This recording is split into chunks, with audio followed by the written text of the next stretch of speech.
Queridas irmãs, queridos irmãos, caras amigas e amigos que nos acompanham através da nossa TV, que a paz de Jesus esteja conosco.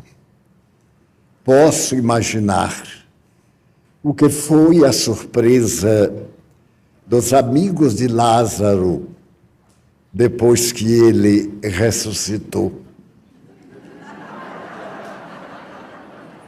Seus amigos e irmãos na fé nos recebem e aplaudem no plano físico. Eu imagino aquele homem modesto que estava na sepultura 3 dias e Jesus o retirou de lá, colocando em contato com a própria vida. Narra o espírito Humberto de Campos, através da mediunidade de Chico Xavier, que dias após ele estava muito contente e foi ao templo para agradecer a Deus. O sábado dedicado às orações. E quando ele estava no templo, aqueles crentes foram tomados de surpresa ao verificarem que alguém que estivera morto ali estava participando da atividade religiosa. E então, algo zombeteiro, começaram a chiscanar, a depreciar, a dizer que ele era um fantasma e o templo era um lugar de glória e não de fantasmas. Lázaro estava muito contente. Afinal, reconquistou a vida física depois de estar inumado, quando uma pedra lhe bateu na face, como era muito comum entre os hebreus da época.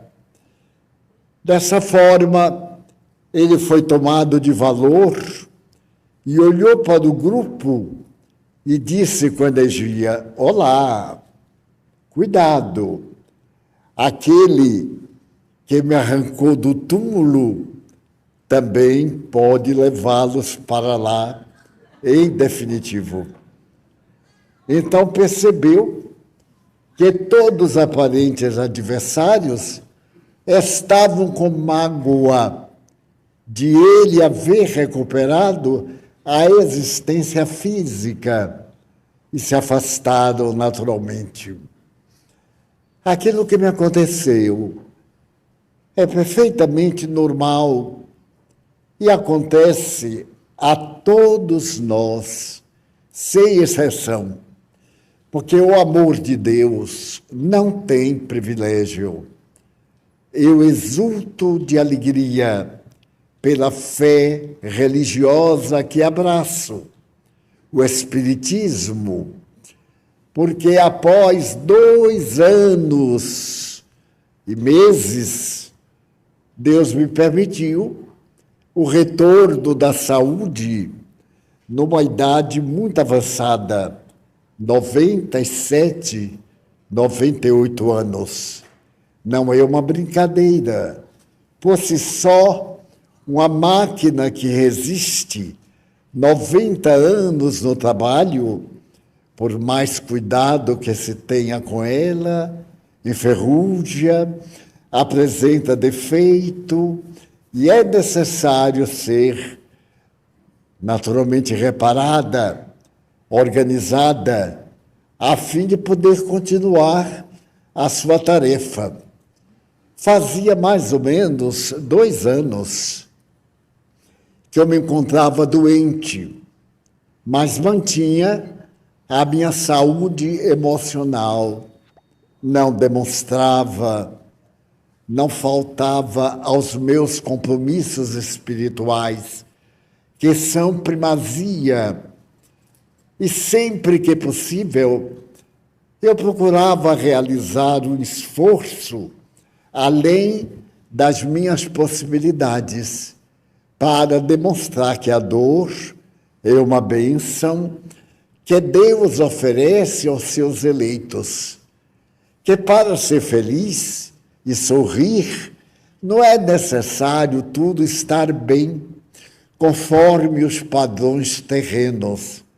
É necessário estar de consciência tranquila, porque pode enfrentar tudo e todos em qualquer situação, com qualquer equipamento e, acima de tudo, com harmonia. Nesses 2 anos, eu visitei 16 médicos, e nenhum deles, a maioria de amigos, alguns de hospitais relevantes do país, outros anônimos gentis, não acertavam com o diagnóstico. Somente me diziam: você tem um organismo admirável. Um grande cardiologista brasileiro me disse: seu coração tem energia para ultrapassar os 100 anos. Eu disse: bem, e se eu não quiser os 100 anos? Ele disse: você oferece esse resto a alguém que está querendo. E assim fui levando. De repente, no entanto, eu estava conversando com uma das nossas tias da Mansão do Caminho, quando me começou uma estranha dor, mais ou menos na região renal, no lado direito. Aquela dor aguda como um punhal que estivesse cortando. Eu que não sentia nada de dor, somente angústia, um estado de energia bem deficiente, ausência de forças, passei a sentir uma dor insuportável. Então eu comprimi e a dor desceu. Desceu e eu disse: meu Deus, eu vou gritar, porque está uma dor insuportável. Mas eu sou muito resistente à dor. Eu aguentei firme e disse: estou sentindo uma dor muito grande, mas não saberia dizer em que órgão. Eu sei que é aqui do lado direito que está me castigando cruelmente. A nossa enfermeira, Gerolina, me disse: vamos fazer uma ultrassonografia em nosso aparelho para ver se identifica alguma coisa. Então, a dor da forma que apareceu, desapareceu. Enquanto íamos da Casa Grande ao serviço médico, a dor desapareceu magicamente. Submetemos a um exame ligeiro, nosso aparelho é muito velho, e identificamos na área 3 sinais que caracterizavam a proximidade de alguma doença. Nesse caso, recorremos ao médico e fomos ao hospital no dia seguinte. Ao fazermos novamente em um aparelho meticuloso, com técnicos, ele constatou que eu estava com um tumor. Eu pensava que era na parte superior do rim e me preocupei. Ele me disse: não é no rim, é na bexiga. É o impedimento do canal urinário. E essa dor é exatamente a impossibilidade desse canal preencher a sua finalidade. Tem que fazer uma cirurgia imediata para poder abrir ou colocar um aparelho especial para essa finalidade. Eu me internei no mesmo dia. No dia seguinte, eu fui operado. Fui operado e, no momento da operação, os médicos, uma equipe, não conseguiu encontrar o canal que devia estar obliterado. Perceberam a tumoração na parte superior, mas não havia como o líquido pudesse passar, porque não parecia o canal. Adiou para fazer uma segunda operação. Fez a segunda operação e, felizmente, na maior facilidade, apareceu o canal e eles fizeram uma raspagem daquela massa que estava tomando a passagem dos líquidos. E essa pasta foi para a análise. Foi feita a terapia, a urina começou a fluir normalmente, aparentemente recuperou, mas o tumor estava presente. E então foi para a análise anatomopatológica. E depois de 15 dias, deu que era um tumor canceroso. Eu perguntei à médica, a doutora Clarissa, uma autoridade em patologia, quer dizer, em câncer. E como no meu caso, eu sabia que era cancerígeno, só não sabia qual era o órgão, ela assumiu a direção da equipe. E com uma grande equipe, começou a estudar e constatou que o câncer estava numa dimensão não muito surpreendente, mas estava jovem, forte e crescendo com muita rapidez. Então eu perguntei, olha, doutora, por favor, não me engane, porque eu conheço o meu corpo e se disser que eu não tenho nada, eu sei que não é verdade. Eu quero saber exatamente, para acompanhar o meu próprio caso. Eu quero saber se as células eram cancerosas. Ela disse, eram. Eu disse, o que é que se faz no caso desse? Perfeitamente tranquilo, como se fosse um diagnóstico de gripe. Ela me disse, nós vamos fazer uma série de exames, vamos fazer um tratamento medicamentoso e vamos aplicar raios e, ao mesmo tempo, químios, para que tentemos deter. A quimioterapia é sempre temida, mas eu acredito que o medo contribui muito para o paciente sofrer. Eu não senti absolutamente nada. Era como se eu estivesse tomando licor de genipapo em São João. Era, portanto, muito agradável. Eu ia ao hospital, fazia trabalho, fazia a químio, vinha a outro hospital para poder fazer outra apresentação de raio. E assim fui durante uma semana. Por fim, 10 dias depois que eu estava tomando o produto danoso, a técnica disse, Divaldo, está ocorrendo uma coisa que eu não vejo há muito tempo. O tumor está diminuindo. E eu perguntei, mas como você sabe que está diminuindo? Ela pegou as chapas e me mostrou o primeiro na parte superior da bexiga. E logo a sucessão. E olhando do primeiro a este, realmente este estava pela metade. Eu disse, é que ele está com medo de mim. É necessário raça para me enfrentar. E lembrei-me de um livro admirável que eu li há uns 10 anos, a respeito da voz do coração.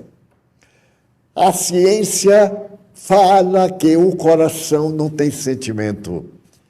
E um autor havaiano, urologista, teve necessidade de fazer uma cirurgia de medula e ficou no hospital de Harvard durante uma temporada.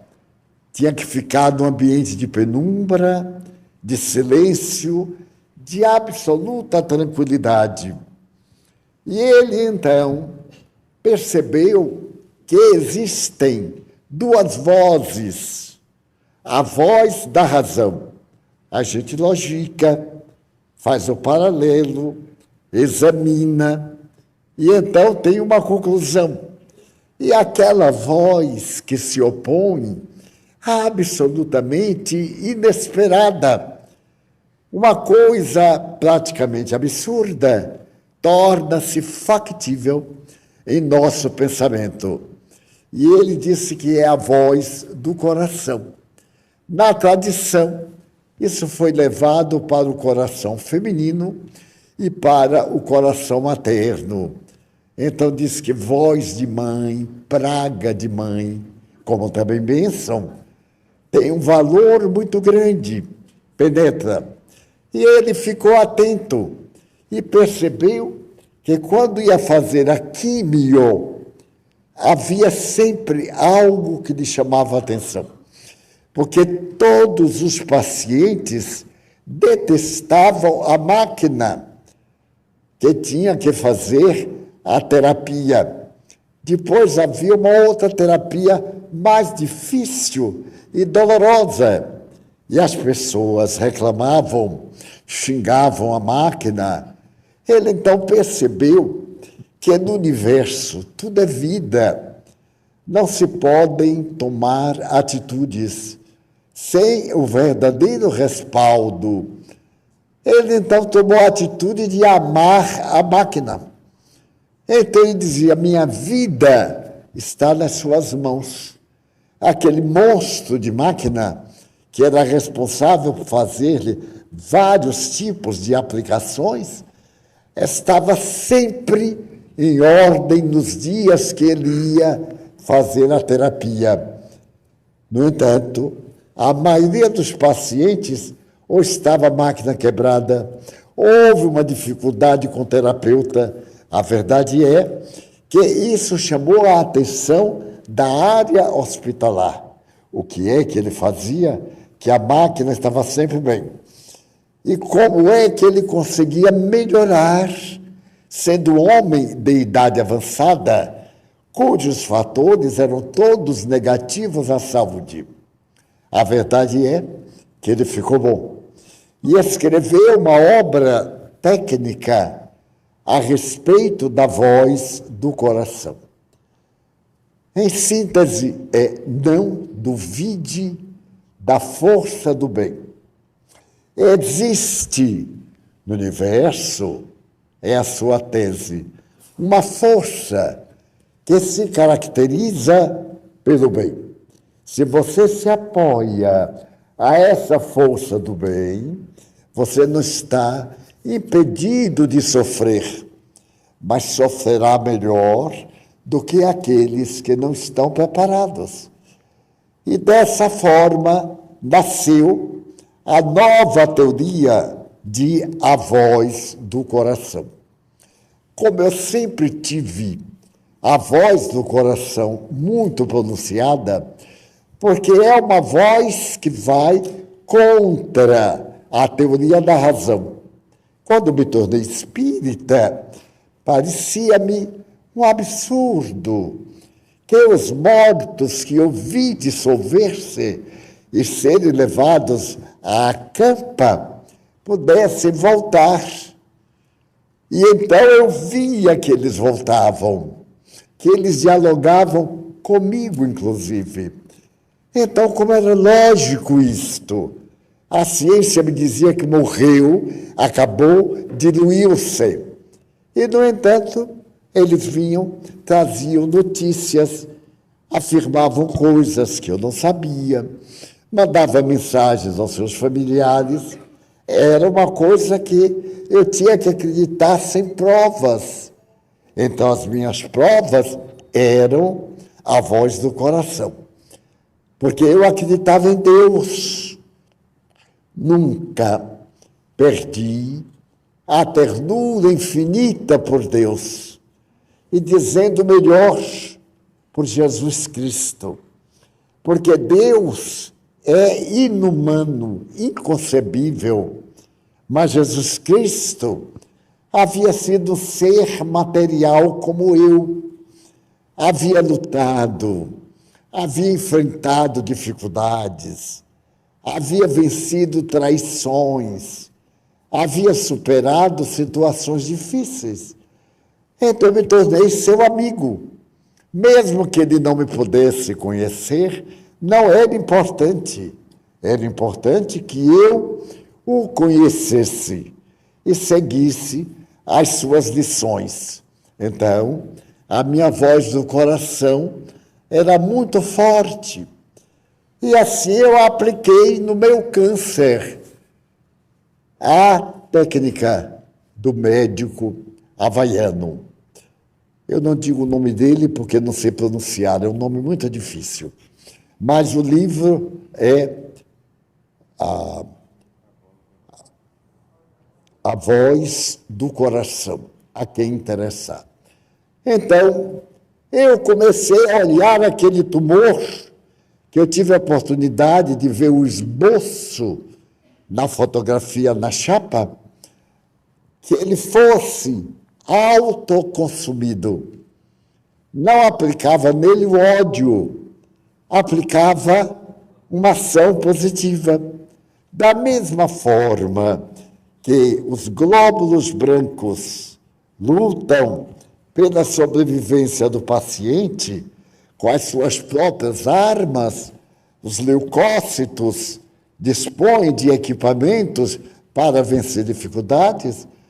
Eu vou pedir a Deus para proporcionar a você força de autoconsumpção.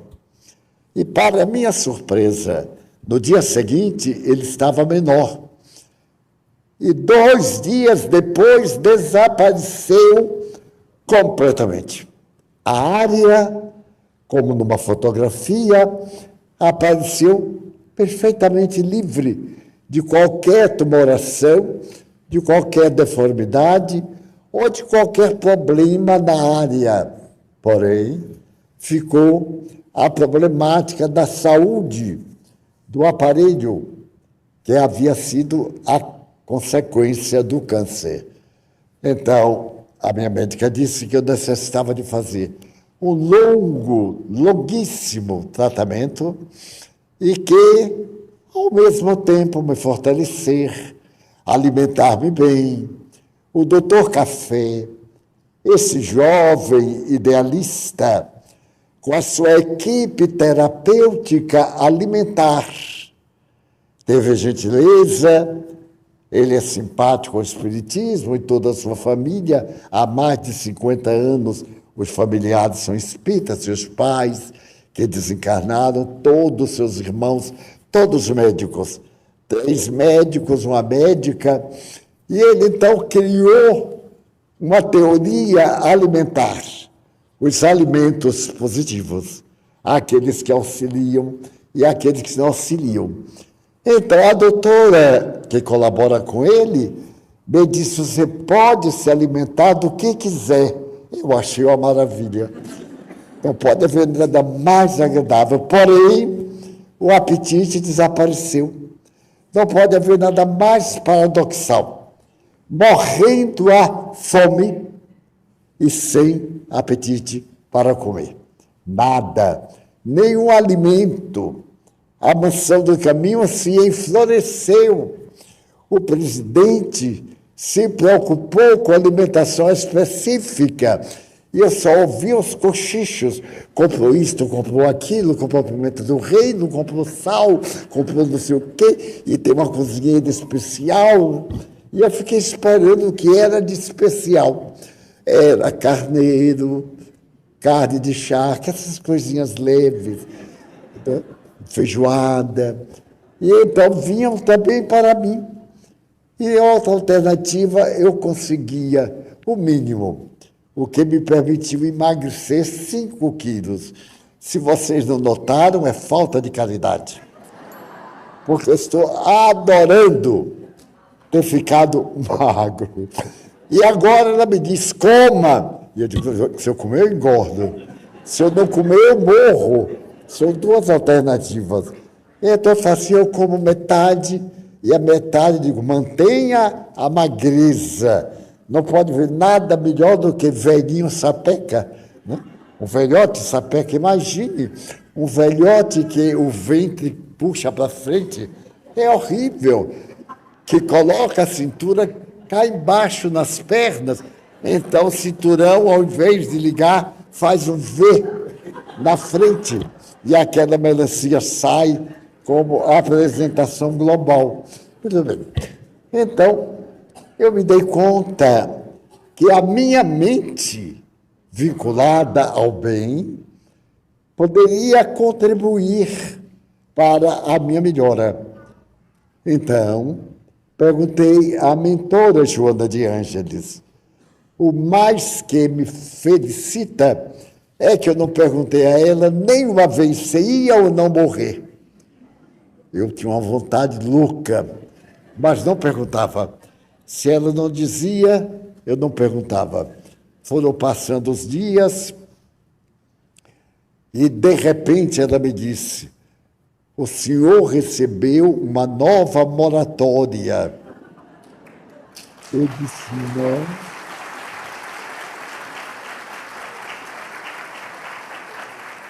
Eu, que sou uma pessoa lúcida, perguntei, de quanto tempo? E ela respondeu, enquanto for necessário. Quer dizer que pode ser a volta hoje, ou daqui pelo menos a 4 anos, né? Passar pelo SEI fazendo go de qualquer forma. Muito bem, eu fiquei sanado, perfeitamente saudável, porém numa fraqueza, que era capaz de ler uma página de 10 linhas. Quando melhorei, aí me apareceu uma gripe estranha.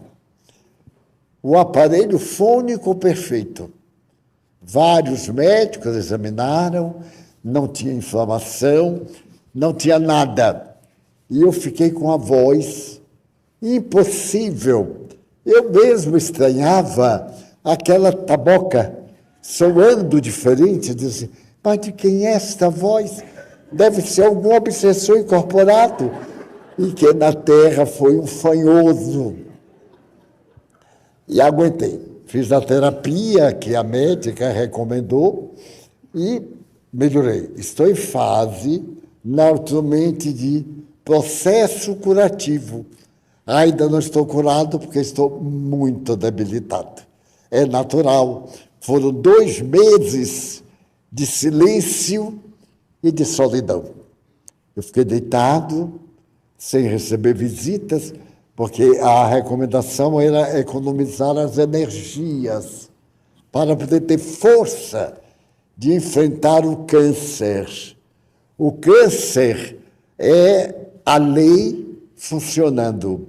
Então, vamos ajudar a lei amando-a para poder nos libertar. Mas o que me comove, eu não posso deixar de registrar, foi o número de e-mail, de WhatsApp. Eu recebi quase 3.000. E, como se deduz, era impossível responder a todos. Eu pedi à diretoria para botar uma nota na internet, rogando desculpa e agradecendo a todos. Mas lentamente eu fui agradecendo. Eu só estou com os 400 e poucos, respondendo devagar. Tanto, se alguém não recebeu a minha resposta, não é indelicadeza, é impossibilidade. Porque, afinal de contas, eu tinha que me concentrar muito no meu próprio problema. Está no Evangelho, homem, cura-te, para depois curar os outros. Então, eu me lembrei que quando o Papa João Paulo II veio ao Brasil, Ao chegar no Maracanã, por ali, ele fez a primeira saudação à terra brasileira. E ele disse esta frase que muitos católicos não decodificaram: eu não tenho prata nem ouro para vos dar. Foi o que ele disse. Essa frase está no Evangelho. Jesus havia desencarnado. A ressurreição se havia tornado real. Havia uma saudade imensa naqueles corações. E os apóstolos, Pedro e João, estavam em Jerusalém. Então eles iam ao templo. E desta vez os dois foram ao templo para agradecer a Deus as suas concessões. Quando eles saíram do templo, havia muito mendigo, como até hoje, muito mendigo, aleijado, pessoas deformadas, miseráveis econômicos, e eles saíram habitualmente como todos. Então, um mendigo aleijado se voltou para Pedro e disse: dá-me uma esmola. E Pedro respondeu: não tenho prata nem ouro para te dar, mas o que eu tenho, dou-te. Levanta-te e anda. O homem levantou-se e caminhou. Ficou curado naquele momento. O fascinante é que todos que viram queriam curar-se também. E aqueles que chegaram até Pedro e João curaram-se. E aconteceu que a notícia espalhou-se. E o povo levava seus doentes para que eles abençoassem.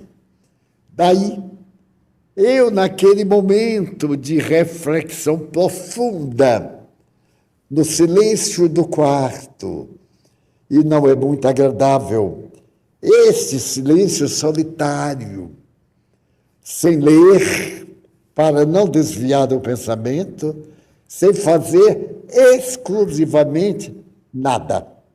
Pensar somente na saúde, construir, com a ajuda divina, a saúde. Eu digo, os mentores não têm prata nem ouro, mas o que têm, podem dar. Alegria de viver, saúde, paz. Então eu vi e fui apresentado à equipe dos espíritos que estavam cuidando da minha problemática. 2 deles eram ex-professores da Faculdade de Medicina daqui da Bahia, um dos quais foi o meu grande amigo aqui na Terra, o doutor Jesuíno. Ele me apareceu e disse, fui convidado para não deixar você vir para cá. Ainda é cedo. Eu acho essas palavras tão bonitas. Ainda é cedo. Permaneça no trabalho. Nós estamos aqui porque vida é a presença de Deus. E tenha alegria. Também recebi cartas, WhatsApps belíssimos, de conforto. Tenha paciência. Você já pagou de véspera. Cada qual me mandou uma mensagem do seu coração, que eu agora retribuo oralmente, já que eu retribuí espiritualmente, no mesmo momento, orando por essas almas amigas. Recebi esse contato de todo lado, amigos, pessoas também desesperadas, vários cancerosos que me escreveram dizendo, você tem coragem, você tem fé, eu estou aqui sendo comido por um câncer cruel. Eu digo, ame a seu irmão, que está libertando você da cadeia. O câncer, ao devorar as nossas carnes, ao contribuir com as nossas forças, nos está cortando as algemas ao crime, ao vício, à perversão, e está nos libertando. Se eu pudesse dar uma ideia, vamos tomar isso no tom do arco-íris. Eu veria aquela mancha bem forte, bem viva, bem vibrante, bem úmida, como se fosse um azeite pairando no ar. É o câncer. Ele, então, vai, através de células muito hábeis, ele se aproxima da próxima e, quando essa se vai multiplicar, ele devora. E aquela saudável se transforma em duas outras ferozes que caem na corrente sanguínea e vão aparecer em órgãos bem diferentes daquele no qual está a matriz.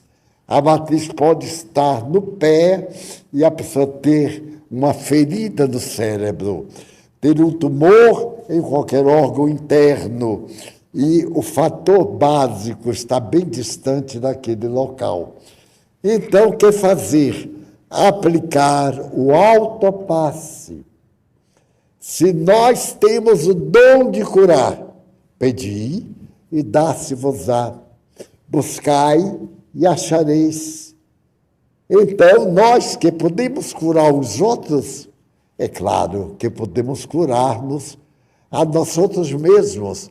Então, uma coisa que me comoveu em nossa casa, e eu quero agradecer, porque é realmente raro. Certo dia eu estava dormindo e acordei assustado.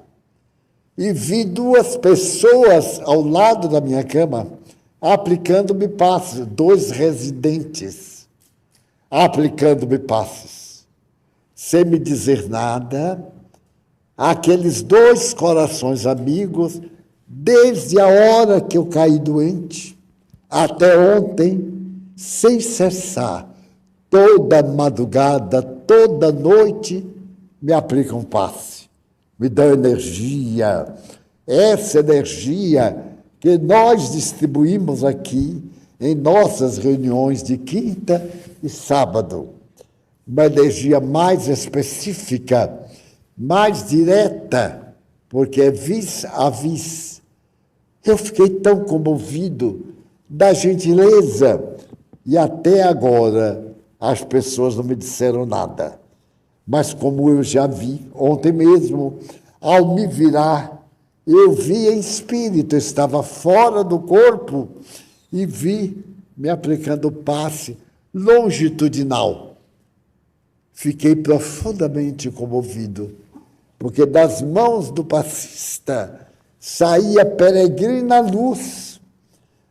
E é uma coisa curiosa, eu tenho dificuldade em perder a consciência no sono.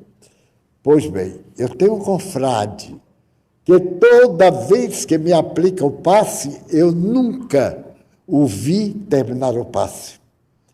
A energia é tão real como uma energia elétrica sendo desenhada. O raio, a luminosidade. Então eu vou sentindo penetrar em todo o corpo, como na corrente sanguínea, aquela vibração, e perco a consciência, adormeço. No dia em que eu tomo passe, eu não tomo remédio para dormir. Não precisa, no dia seguinte eu acordo e vou recordar que a pessoa estava conversando comigo e daí desapareceu tudo. Eu só fui acordar no dia seguinte. Então, pedi e dá-se-vos-á. Repetimos. Eu não tenho prata, mas eu tenho sentimento. E sentimento é vida. E tenho a plenitude do amor, a ajuda espiritual que está ao alcance. Neste reencontro, que é uma conversa ao pé do fogão, como os cristãos primitivos. Quero dizer-lhes que, acima de tudo, vale a pena deixar que a revelação do Evangelho tome conta da alma. Em um minuto sequer, eu me preocupei, porque eu tive um instante de desencarnação. Na terça-feira passada, às 10h12, eu comecei a desencarnar. E então eu senti que estava saindo do corpo. Então eu digo, chamo alguém ou não chamo ninguém. Optei pela alternativa de não chamar ninguém. Um dos meus filhos toma conta de mim. A diretoria colocou uma pessoa de dia e de noite para assinar que eu morri mesmo, para tomar conta do cadáver.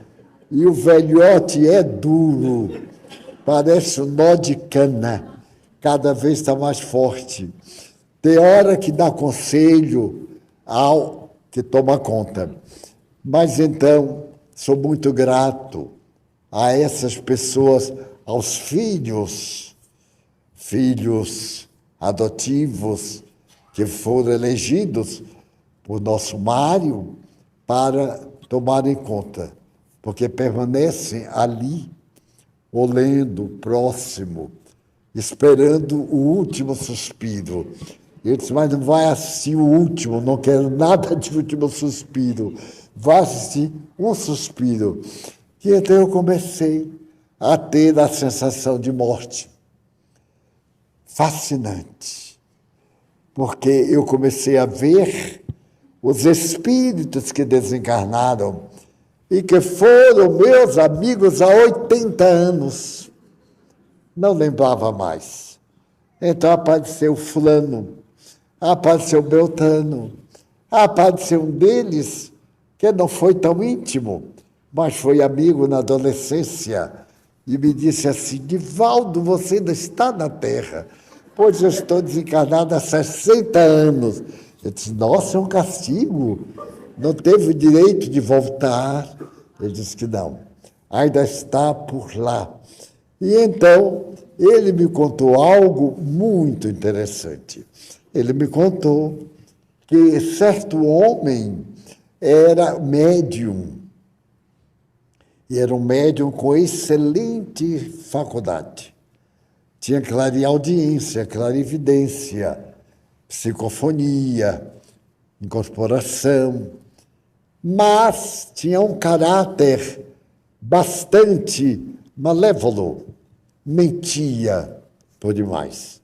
A mendacidade nele era uma característica da sua realidade. E então, quando ele já estava velho, ele adoeceu porque ia desencarnar. Foi levado ao mundo espiritual e uma entidade amiga disse, olha, você veio aqui para saber que a vida continua. Aproveite o que você está tendo lá na Terra, faça o bem, aplique as suas energias, trabalhe pela caridade, vai ser muito útil para você. E ele, então, ficou perguntando, mas por que essa recomendação? Porque o seu período na Terra se esgotou. E então venha ver o que está lhe esperando. E ele foi a uma região muito perturbadora, de névoa, de pântanos, de coachar, de sapos e rãs e outros ofídeos. Então, naquela situação, ele foi ficando com medo. Depois, uma tempestade imensa sacudiu o ar que ele estava. Por fim, ele disse, o que é que eu tenho que fazer? A voz do espírito amigo disse, proceder bem, falar a verdade, dizer o que você pode fazer. Ele disse, muito bem, e eu vou desencarnar? Não, vai ficar na Terra. A Terra é que é um lugar bom de pagar dívida. porque ninguém escapa. Todo mundo paga a sua dívida. Você vai ter mais 5 anos para resgatar as mentiras que você deixou pelo caminho e plantar a seiva da verdade para o bem-estar de todo. E então o Espírito assim voltou para mim e disse, parecido com você, não é? Eu disse, não, absolutamente. Nenhuma parecença, porque eu tenho sido leal a mim mesmo. As minhas mentiras não afetam a ninguém. E me lembro que uma vez, como já contei aqui, eu perguntei a Chico Xavier, você mente, Chico? E fiquei olhando para ele, ele riu e disse, não, Divaldo, eu adio a hora da verdade. Pode haver nada melhor do que isso.